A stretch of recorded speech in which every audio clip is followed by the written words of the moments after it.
have a update for all of you on some of the president's outreach and engagement as it relates to Build Back Better and his legislative agenda. He spent the weekend continuing his deep engagement on behalf of his economic growth agenda for the middle class, speaking with members who represent the full spectrum of views of Hill Democrats about the pathway forward on both his human infrastructure and physical infrastructure plans. He spoke, as I think some of you reported this morning, with Representative Jayapal at the White House, and we'll have a number of additional conversations by phone with members of both chambers and who also run the gamut in terms of their views as we proceed through the course of the afternoon. Tomorrow, he will host two different meetings with House members here at the White House, one with moderates and one with progressive members. We're encouraged by the accelerated pace of talks and are eager to get this done to meet the urgent needs of families who have been contending with high costs, outdated physical infrastructure, the increasingly devastating threat of climate change, and a tax system that gives special treatment to the rich and corporations at the expense of middle-class families, no matter how hard they work. As you also saw, we also announced this morning that on Wednesday, the president will travel to Scranton, Pennsylvania, going back home, some might say, to continue to rally support for his bipartisan infrastructure deal and Build Back Better agenda. There continues to be strong, broad agreement in Congress and among Americans of all stripes, political stripes, about the values at the core of the president's agenda, ensuring our economy works for the middle class, not just those at the top. Alex, why don't you kick us off? Two foreign and one on nominations. To start, can you update us on the status of the U.S. and Canadian missionaries that were kidnapped in Haiti over the weekend? What's been the U.S. involvement in tracking them down? Has the president been briefed on this? And is there any update on sort of their status? Sure. The president has been briefed and is receiving regular updates on what the State Department and the FBI are doing to bring these individuals home safely. The FBI is part of a coordinated U.S. government effort to get the U.S. citizens involved to safety. Due to operational considerations, we're not going to go into too much detail on that, but can confirm their engagement. And the U.S. Embassy in Port-au-Prince is coordinating with local authorities and providing assistance to the families to resolve the situation. We can't get into too many details, I should say, about the individuals and their identities because of Privacy Act waiver considerations. And then can you comment on reports that China tested a nuclear-capable hypersonic missile over the summer to the surprise of U.S. officials? Are these accurate, and do these raise concerns about China's nuclear capabilities?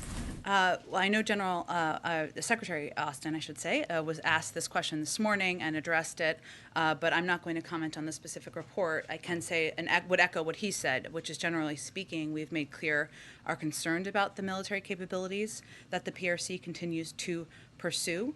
And we have been consistent in our approach with China.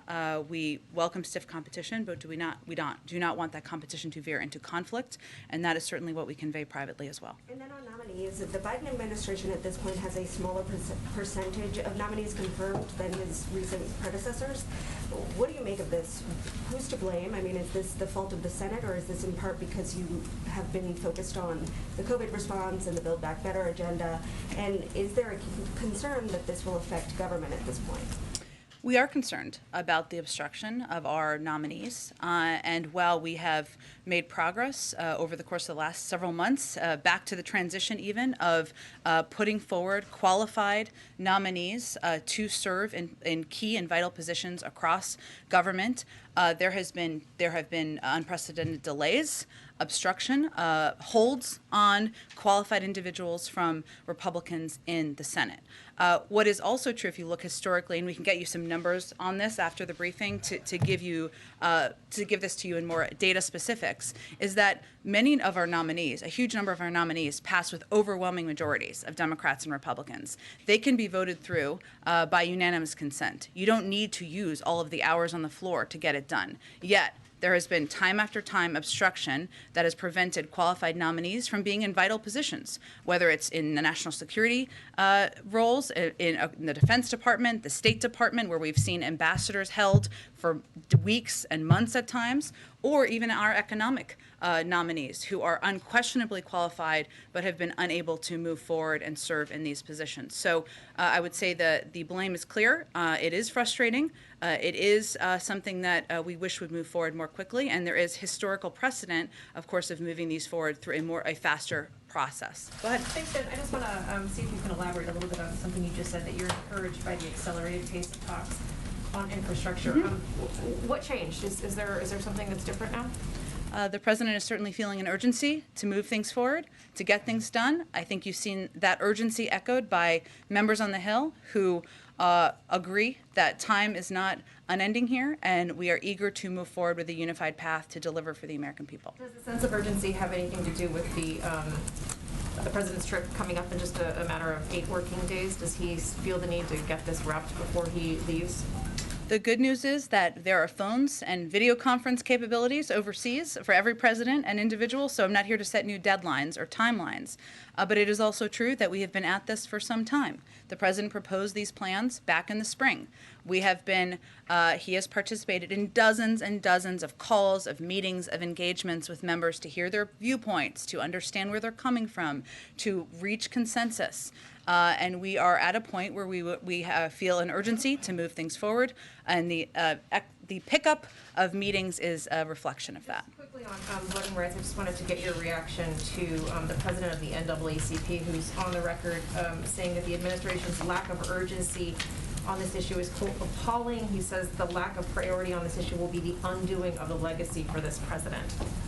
Well, I would say that the lack of urgency in Congress, in the Senate, among Republicans, in protecting people's fundamental right to vote is also frustrating to the president and to this administration.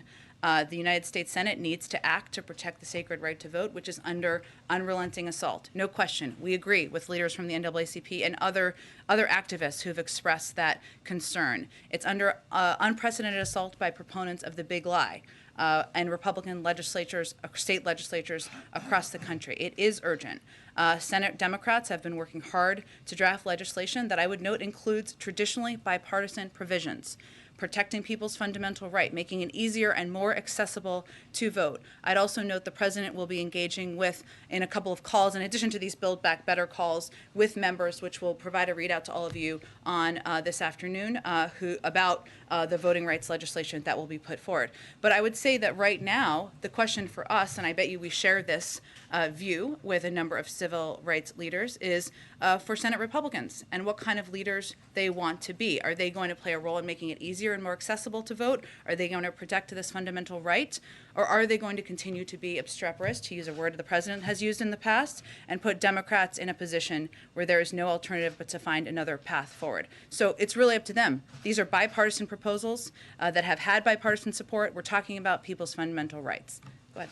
Does the president feel the need to mediate the current war of words between Senators Manchin and Sanders we've seen play out? To mediate the war of words, I would say the president has been in touch with both senators, not to mediate words, but to better understand the path forward and what are priorities to each of them. And he will continue to play that role. And then 2 quick ones on policy. Senator Manchin has been pretty clear about his position or opposition to a clean energy standard for a while now publicly. Presumably that's given your team time to try and figure out workarounds to that. Does the president still believe he can meet his emissions goals if a clean energy standard or CEPP is not in his final proposal?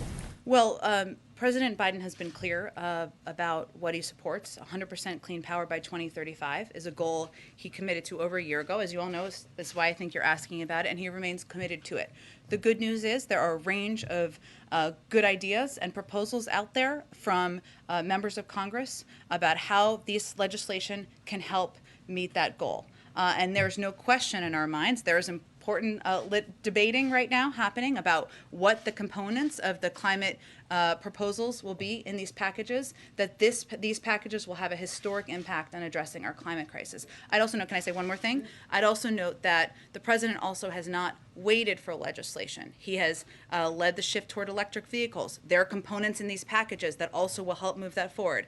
Phased out super pollutants like HFCs to greatly reduce emissions. Made across government investments in clean energy like offshore wind and solar. Made historic commitments to use every lever at his disposal to advance environmental justice justice and spur economic opportunity. So it is absolutely pivotal that these pieces of legislation have climate components, and they will, to address the climate crisis, but he has also not waited for that. He's also taken actions of his own accord. And then one more, one of the critical pay-fors in the package is tax enforcement. And we've discussed this a couple times the last couple of weeks, but given the scale of the ramp-up we've seen from the banking industry in opposition to the proposal you've laid out, what's the sense from the White House in terms of the pushback against that, or if they're concerned about the future of that proposal? Well, it should not be lost on anyone that the loudest opposition to these proposals and the biggest ad spending against them is from the biggest banks, who simply do not want to be bothered by additional reporting on inflows and outflows. That should not be lost. We can certainly get you the numbers, or it's publicly available out there, on how much money is being spent and how vocal this opposition is. I would note that the top 1% is responsible for $163 billion a year in owed but unpaid taxes. So this proposal we're talking about is about preventing high-income individuals who are not typical wage earners, meaning they don't get paid through standard payroll, W-2s. The vast, vast majority, I think it's something like 97% of wage earners, are paying the taxes they owe. We're not talking about that here. We're talking about the highest income individuals, 1%, who are responsible for $163 billion a year in owed but unpaid taxes. There are discussions, active discussions, I would note, with Senator Wyden and others in Congress about how to ensure this is absolutely targeted at those who evade tax obligations, including on the cap and potential exemptions. But let's be clear what this is about. It's about big banks deciding to protect wealthiest Americans that get away with not paying the taxes they owe by fighting this common sense solution, and we want to be clear about that. Go ahead. You know, I wanted to ask you about Moderna and the kind of concerns that exist on production levels. What is the Biden administration doing to sort of lean on this company? And Kessler has talked about using the tools that are available. Are you going to use the Defense Production Act, and how soon could that happen, and how quickly could that get production going? I don't have any new actions to preview for you, but what I can, and I think what you were alluding to, but for others who didn't see, Dr. Kessler did not mince words in his expression of what Moderna should be doing here, which is sharing their know-how with other parts of the world in order to increase capacity and production, something that we definitely support. So the process of technology transfers, as you know, involves teaching another company how to make a vaccine that takes specialized scientists and transferring intellectual property. We actually absolutely want that to happen. But my understanding is also that the U.S. government does not have the ability to compel Moderna to take certain actions. But it is something we support, we want to happen, and Dr. Kessler has been quite vocal about it as well.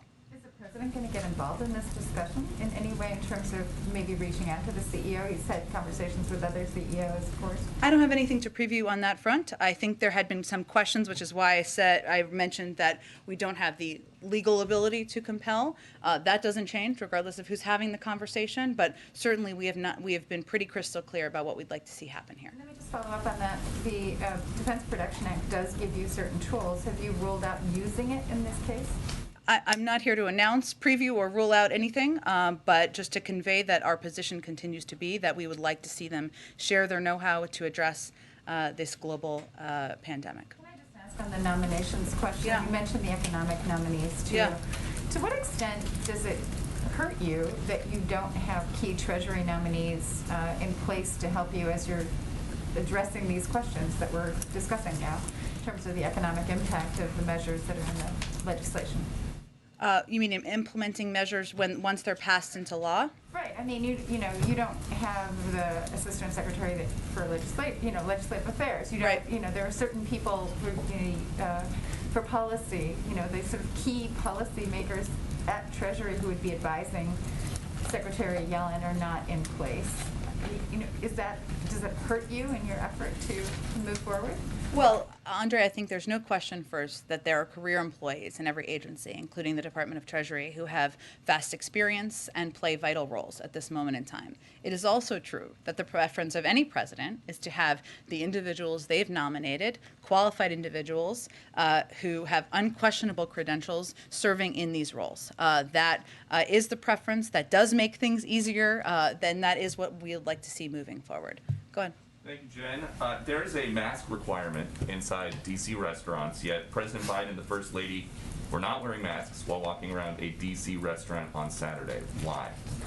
Well, I think what we were referring to is a photo of them walking out of a restaurant after they had eaten, masks in hand, where they had not yet put them back on yet. So I would say, of course, there are moments when we all don't put masks back on as quickly as we should. But I don't think we should lose the forest through the trees here, and that our objective here is to get more people vaccinated, make sure that that schools and companies around the country can put in place requirements to save more lives and keep people safer, and not overly focus on moments in time that don't reflect overarching policy. It was not just exiting the restaurant, though. He was walking through the restaurant with no mask on. There is a carve-out for people under 2 or people who are actively eating or drinking, so I'm just curious why the president was doing this. I think I just addressed it, Peter. Okay.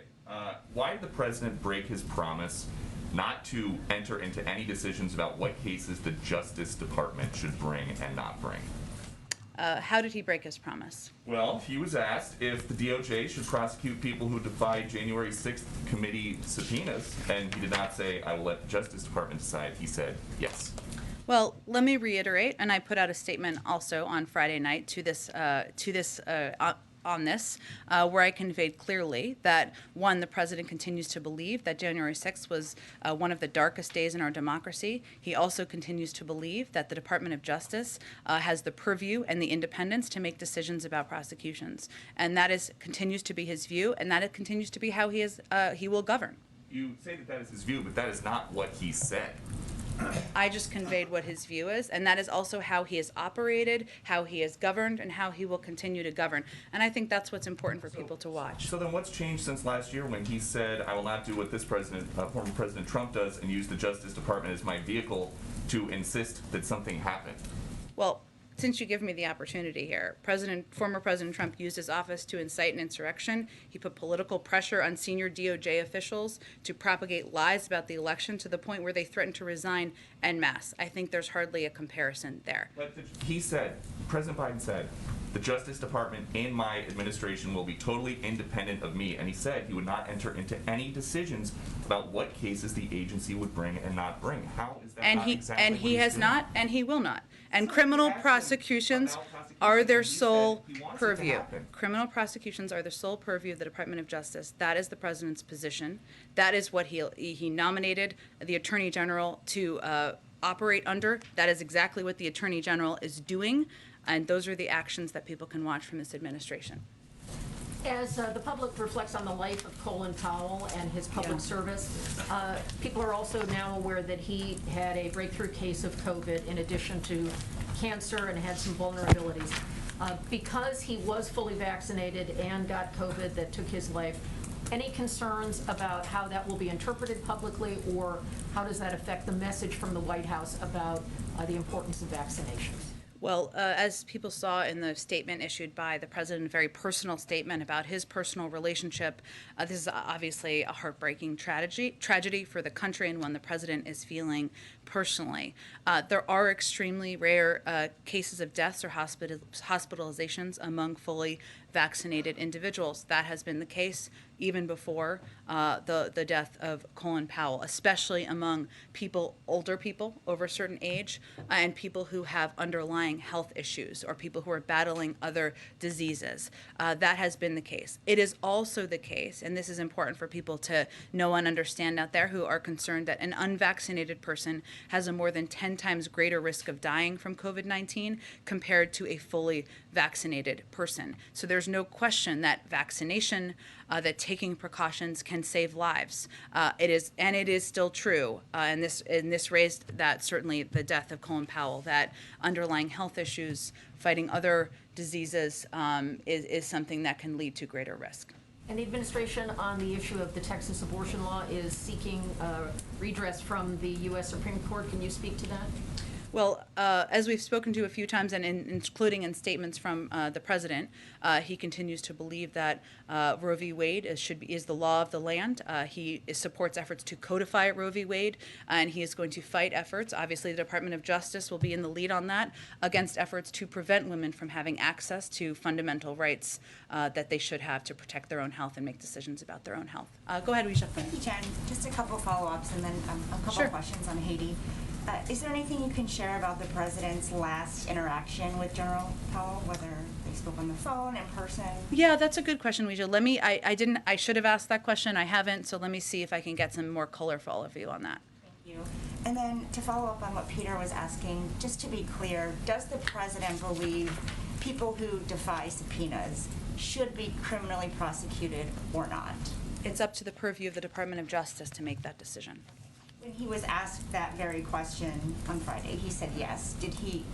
Does he stand by that answer? He believes it's an independent decision that should be made by the Department of Justice, and they'll make that decision. Okay. And then on Haiti, is the president considering sending in the U.S. military to help rescue the Americans who are kidnapped? I would really point you to the Department of Defense to speak to that, and to my colleague over there, John Kirby. But again, where our efforts right now are focused are with officials on the ground, including from the FBI, working closely with our diplomatic team and the U.S. Embassy in Port-au-Prince, who's coordinating with local authorities, providing assistance to the families, and also working to get the U.S. citizens involved to safety. But I don't have any additional details at this point. And then just Okay. given the kidnappings, Yeah. will the administration reconsider using Title 42 specifically to deport patients? Well- Given that it illustrates how dangerous the situation is there. Well, I think there's a couple of things to unpack here that are very important for people to understand. One, Title 42 is used, as you know, but just for everybody, across the board, no matter what country you're coming from. There are about 90,000 people where Title 42 was applied in August. The vast, overwhelming majority of those people were not from Haiti, but we apply Title 42 because we're in the middle of a global pandemic across the board. I would say that in this case, one thing to note is that we know that the efforts to kidnap people, to seek ransom, are prominent in places like Haiti. Not the only place, but they are targeted toward U.S. citizens, people who are presumed to have the funding and ability to pay those ransoms. That's one of the reasons why we the State Department put out a warning in August. It's something we have seen rise since 2019, but that is a different issue than sending people of Haitian origin back to Haiti, and something that's evaluated at TPS is not what you asked about, but something that's evaluated by the Department of Homeland Security and the State Department. Thanks, Jen. Go ahead.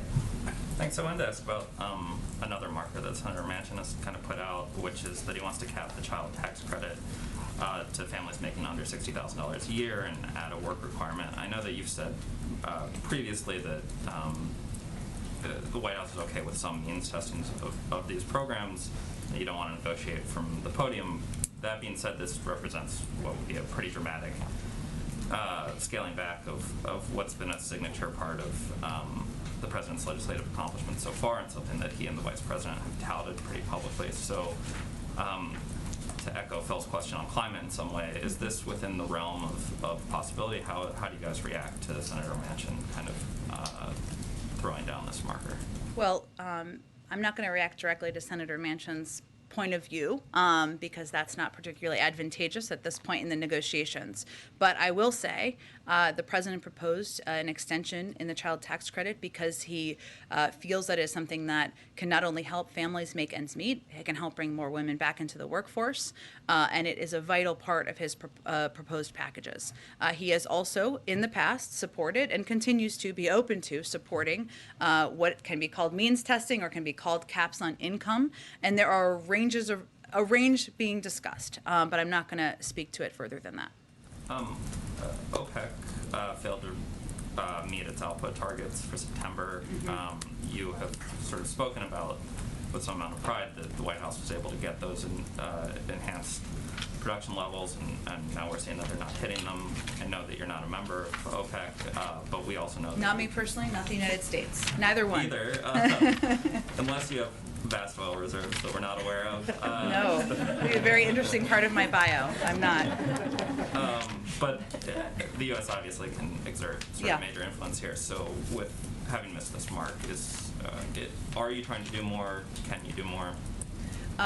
We are continuing to press through member countries of OPEC, even as we are not a member, to address the supply issue and work to address it here as well. I would also note that what we're also working to address is more of a logistics issue of how we are moving supply around the country, which means there are shortages in some places and not others, and that's something that we are also working to address.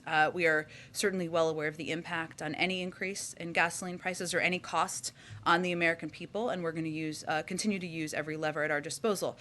It is not a short-term option, of course, but I'd also remind everyone that that our NEC director sent a letter to the FTC about looking into price gouging, something that we will continue to press on. Or they've said they would take up, and they will of course be on the lead on that. But that's something we also watch closely. And just a last quick one. Could you kind of flesh out the thinking behind the president's travel schedule? I mean, not to dismiss the great state of Connecticut or even Scranton, a place that obviously holds some nostalgic value for the president, but it's been pretty clear that the sticking points at this point are West Virginia and Arizona.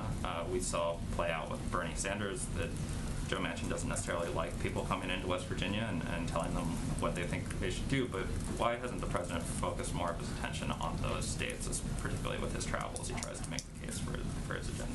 Well, as you've watched the president's travel, what he's trying to do, we are in a national media environment, I would say. We do have a press pool made up of many of you who come with us to Connecticut or Pennsylvania who can raise and elevate the issues that the president is talking about and why they're of importance to the American people, and raise questions, of course, as you want to raise them. So the president had planned, of course, to go to recognize the incredible service of his longtime friend, former Senator Chris Dodd, and the opening of a center at the University of Connecticut, and also felt it was an opportunity to elevate the issue of childcare and the issue of the shortage of childcare centers, the cost of childcare. And that's something, yes, it applies to people in Connecticut where people are paying 25% of their income on childcare, a much higher percentage than people should be paying, but that is something that parents and communities can relate to across the country, whether or not it's a swing state or whether or not it's a state where votes are questioned.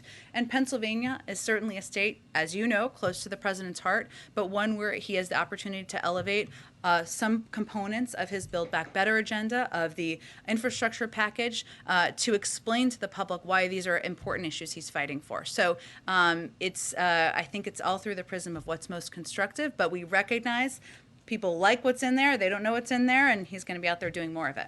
Go ahead. Sort of a broad thematic question. You've spoken of the urgency the president feels toward his Build Back Better agenda and voting rights.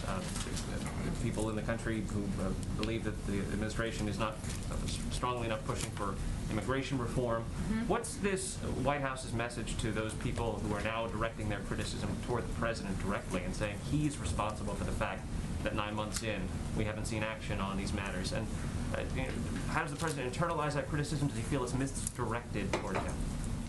Well, look, the president knows that when you're president of the United States and you're sitting sitting in the Oval Office behind the Resolute desk or whatever desk you choose, that the buck stops with you.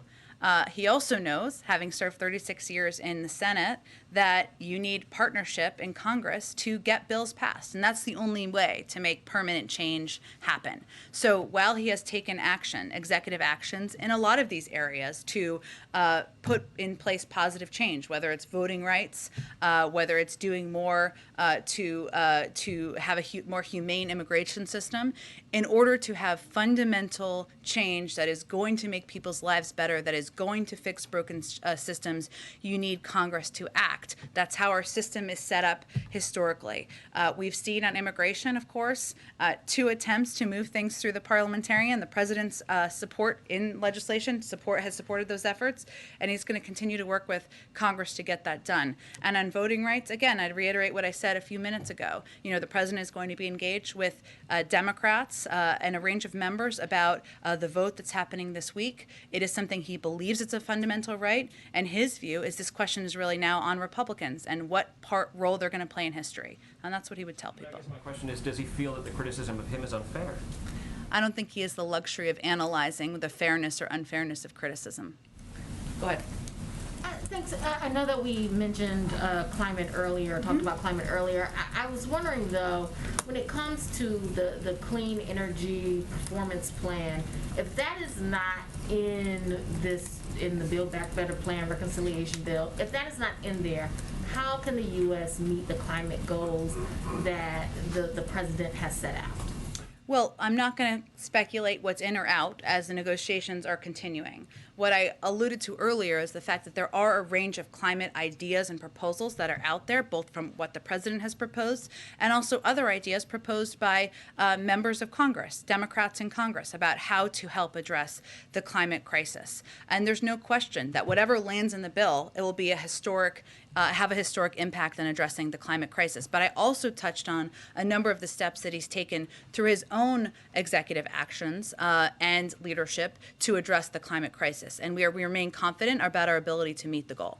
And I guess, so this White House feels like, and I understand you can't say what's in or out of the bill, but you feel like you can meet your climate goals without a clean energy plan for power. You feel like that is possible. And can you explain how that would be done?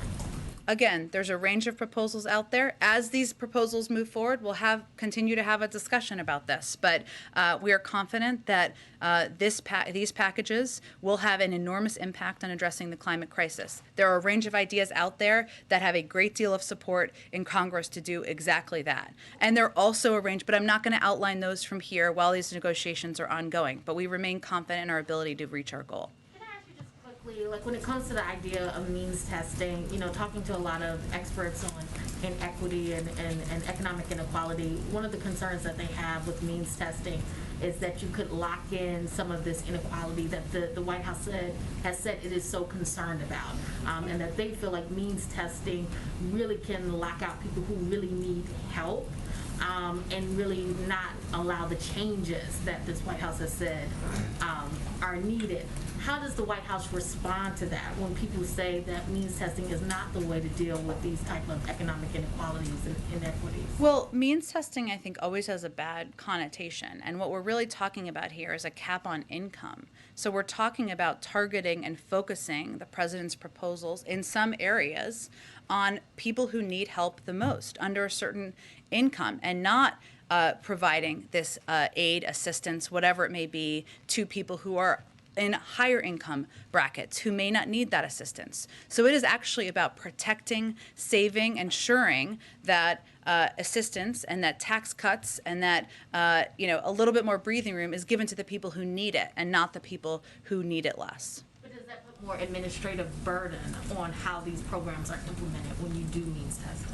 I'm not sure what you mean by that. Administrative burden, in that On you have whom? to prove, people have to prove that they don't make money, or that they don't make enough money, or they have to prove that they're working, etc. So that puts a burden on those people who have to make those. Well, but we're talking about people filing taxes, and it's based on what their income is typically. That's something they would already do, and they would benefit from a range of programs, as they already have since the president took office, whether it's the child tax credit, earned income tax credit, other proposals that we're talking about targeting it at the people who need help the most, not additional proof, but targeting it at certain income levels.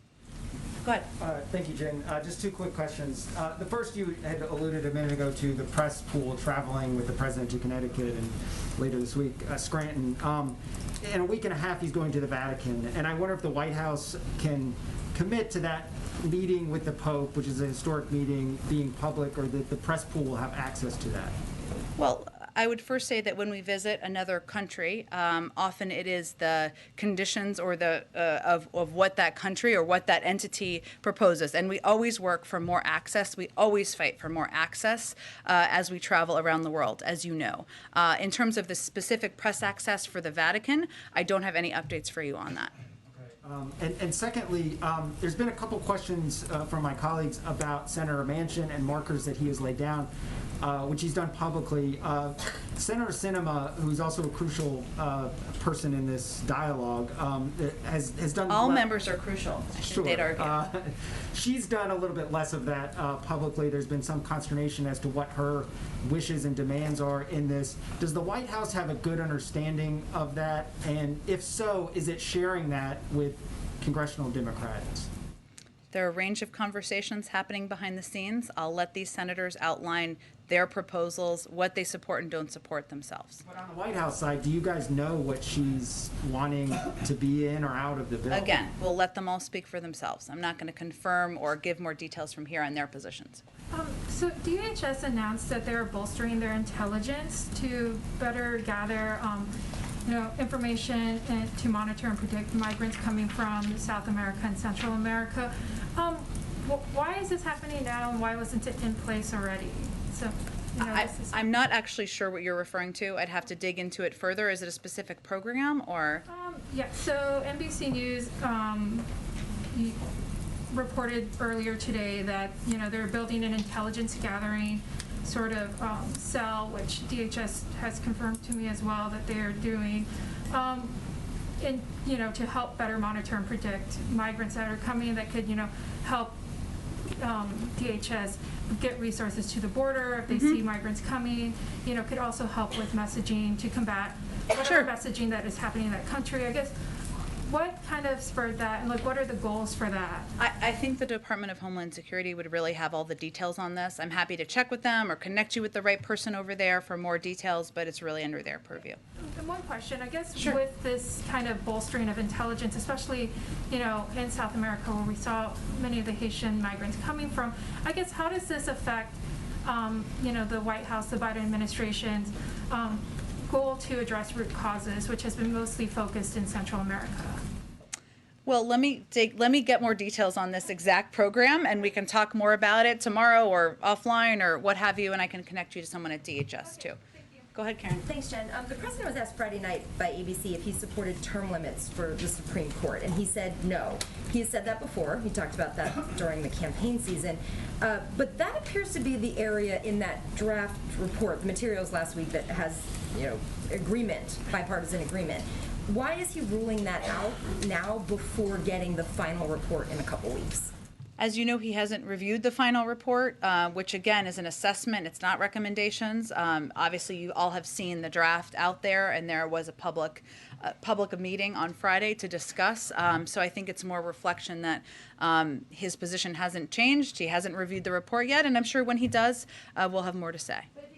Publicly now that he doesn't support, he said just no, one word answer, that he doesn't support the proposal that does have the most widespread and bipartisan support as stated by that committee. Is the takeaway now that any changes to the court are not likely to happen? I think the takeaway should be he hasn't reviewed the report or the assessment from the Supreme Court committee, and that is consistent with what his position has been in the past. But thank you, Jen. Does the White House have any reaction to reports of 2 airstrikes today on Tigray, northern Ethiopia? And also, last week, the president received the first African leader at the White House, the president of Kenya, Uhuru Kenyatta. What were the major achievements, and who is the next African leader to visit the White House? Well, I know the president enjoyed his meeting with President Kenyatta. We made a significant announcement as it relates to COVID vaccines that we were going to be donating to Africa and the African Union through the course of that meeting. I don't have anything to preview in terms of a next meeting. Go ahead, Francesca. Do you have any reaction to the airstrike on Ethiopia? I will get you something after the briefing. Go ahead. For you. Sure. So another comment the president made on Friday was that he was convinced that the spending legislation was going to get done, but they're not going to get the 3.5 trillion. We'll get less than that, but we're going to get it. And then he said, and we're going to come back and get the rest, end quote. What did he mean by we're going to come back and get the rest? Does he mean another reconciliation bill next year? What did he mean by that? He wasn't giving predicting a legislative vehicle. I think what he was conveying is we all know this is less than 3.5. There are discussions and negotiations in Congress about what that will look like, and things that are not included in here, he will continue to fight for in the future. Okay, and you mentioned a bunch of meetings that the president Yeah. is having, virtual or calls. We saw Yeah. him go up to Capitol Hill. Has he given any consideration to Terry McAuliffe's recommendation that he just sit all the leading lawmakers in a room and say you can't leave until you get a deal done? The president's been doing this a while, 36 years in the Senate, with all due respect for the recommendations of anyone outside, and he's going to continue to work with Democratic leadership about having the kinds of meetings and engagements that will help move this across the finish line. Lastly, on his schedule, do you expect that he will campaign in Virginia for Terry McAuliffe before he leaves for Europe this month? I don't have any scheduling updates today. Go ahead. Two questions. Your administration has said multiple times that its commitment to Taiwan is rock solid. So, given this rock solid commitment, what is the president's stance on letting the Taiwan mission here officially change its name to the Taiwan Representative Office? I would point you to the State Department. More. Rahm Emanuel's confirmation hearings to be the next U.S. Ambassador to Japan is Wednesday. If confirmed, what is the president hoping that Rahm Emanuel will bring to the table when it comes to strengthening U.S.-Japan ties? I think he's hoping that he will bring his commitment to public service and broad experience in policymaking to have a strong position in Japan from the United States. Go ahead. Thanks, Jen. You were asked earlier in the briefing about whether this urgency to get to a deal was driven by the president's travel schedule. I want to go at it from a different way. Sure. Because there is sort of at least one real deadline on October 31st as it relates to the surface transportation bill. That's been a sort of informal marker for leadership. Can you rule out that the president would cancel or postpone the trip if it's necessary to have, if there are votes scheduled around that time in order to work the vote? I think you can all fully plan for the president to be traveling to Rome and Glasgow on his scheduled trip. Has he given any direction to congressional leadership, because he would want to be presumably here for a vote, to schedule any votes accordingly to try to get it done before his departure or to wait until afterward? There are a range of ways to sign legislation into law, even if the president is not here. Thank you, Jen. Thanks, everyone. Thank you.